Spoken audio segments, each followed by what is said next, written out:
Make sure you tap that bell so you never miss a video.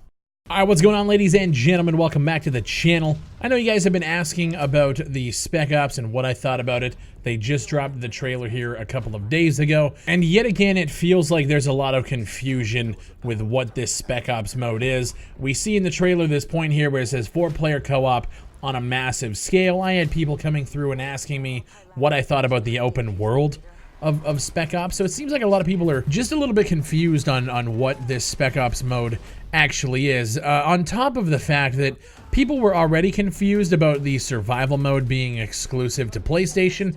I can see in the comments a lot of people thought that that meant the Spec Ops mode in general is exclusive to PlayStation. So there's a lot of miscommunications when it comes to this Spec Ops mode, but from what I'm gathering, there are two types of game modes in Spec Ops. On PlayStation, you're going to have the third mode, survival, but in Spec Ops, you have missions and you have operations. Operations are multiplayer only, objective-based gameplay. So I'm reading here, this is on a detailed Call of Duty Modern Warfare Spec Ops. Each has unique objective, so destroy key part of the enemy armed forces, and they're saying it can be completed with, you know, stealthy or using force, so you can do whichever way you want. It's very fluid. The enemy forces react to your choices in an attempt to foil your plans. This is quoted from Activision. They may deploy more soldiers via helicopters or even bring in a juggernaut or two to wipe out your fire team. Meanwhile, you have missions that can be completed either by yourself or with a team of up to 4 players.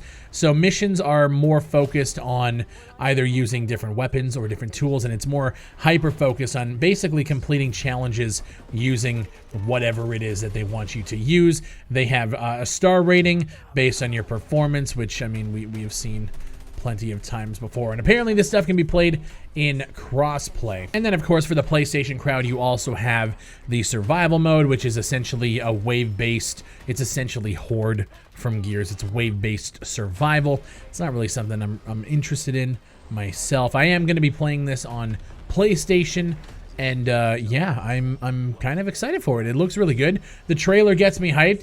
It's showing a lot of things from Battle Royale gameplays, you know, the crawling on the ground when you're down, reviving, jumping out of airplanes, but the trailer's pretty hyped. It's well put together.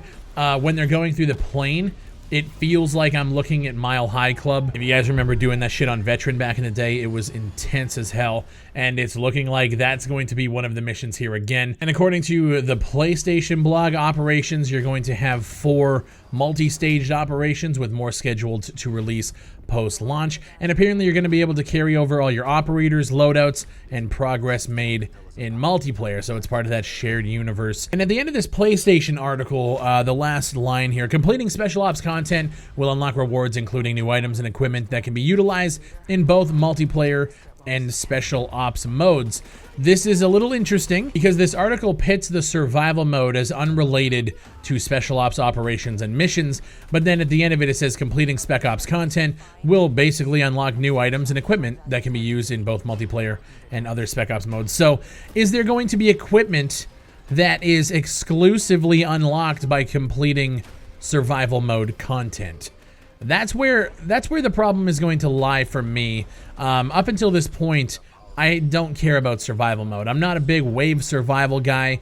It's not really my thing. I know a lot of people were interested and excited about this, and then come to find out that they won't be able to play it if they're on Xbox or PC, at least for a year. And by that time, the new consoles are going to be out, new Call of Duty launch, and it's not going to matter. But if there's equipment that you can't get online unless you complete Spec Ops survival mode, that's going to be pretty cheese. But the way the article's written, like I said, it's unrelated to Spec Ops operations and missions, is an additional wave-based Horde mode. So it sounds like it's not really, it's like a part of Spec Ops, but it's not like a part of it. It's not like it's like an extra mode on top of it.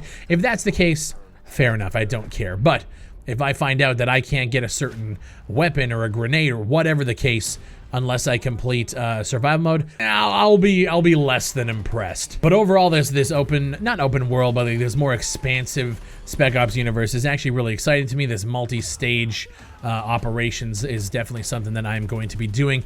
I'm probably going to be getting a squad of people, either my mods or people that I really game with, guys like Scythex. I'm going to be playing the Spec Ops mode with those guys, people who I know are competent shooters out in these streets, and we're going to probably be throwing in the entire operation into like uncut gameplays that you guys can see here on the channel, and we're probably most likely going to be streaming this stuff over on Twitch. I'm going to be doing a launch live stream for Twitch, and I'm going to be playing for as long as humanly possible. I'm at a point now where like I don't want to play anything except for VR and Call of Duty.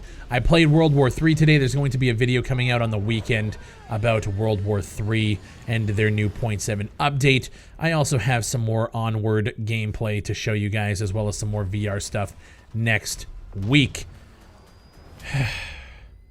October 25th can't come fast enough. I am at my wit's end for shooters at this point, and I need Call of Duty to reinvigorate that for me. So thank you guys for watching. I'm gonna try my best to keep up with daily uploads, but good God, man, we're running out of road here. All right, and I'm ready to take flight with Modern Warfare. Appreciate you guys. Thank you for watching. If you guys enjoy the video, like it, share it. YouTube doesn't like to notify you guys. You know, when I put videos out. If I take 2 days off, it's like my channel doesn't exist. And I'm trying to find a proper solution to get notifications out to you guys so you know exactly when my videos go. If you want to watch every single video I put out, and I highly recommend doing so because A, AdSense, and B, I think my videos are dope as fuck, bookmark the page. It's the easiest way to do it. Check my channel every single day.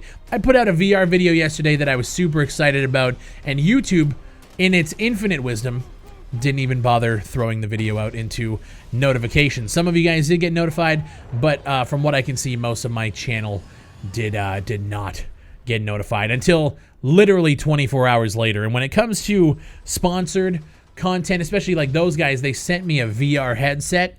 They want to see a return on it in terms of views, and I want to see that as well for them because I want to put eyes on what they're creating, and that's what this channel has always been about. It's about getting rid of the shitty developers and showcasing ones that are doing it right. And when I have developers backing me who aren't getting their return because of YouTube's notification system, it pisses me off. So if you guys enjoy the videos, bookmark the page, like them, share them, leave a comment down below so I don't have to rant about this shit at the end of every single one of my videos. I gotta do daily uploads, but there's nothing I want to play outside of Call of Duty and VR. So this is where we're at, guys. Appreciate you.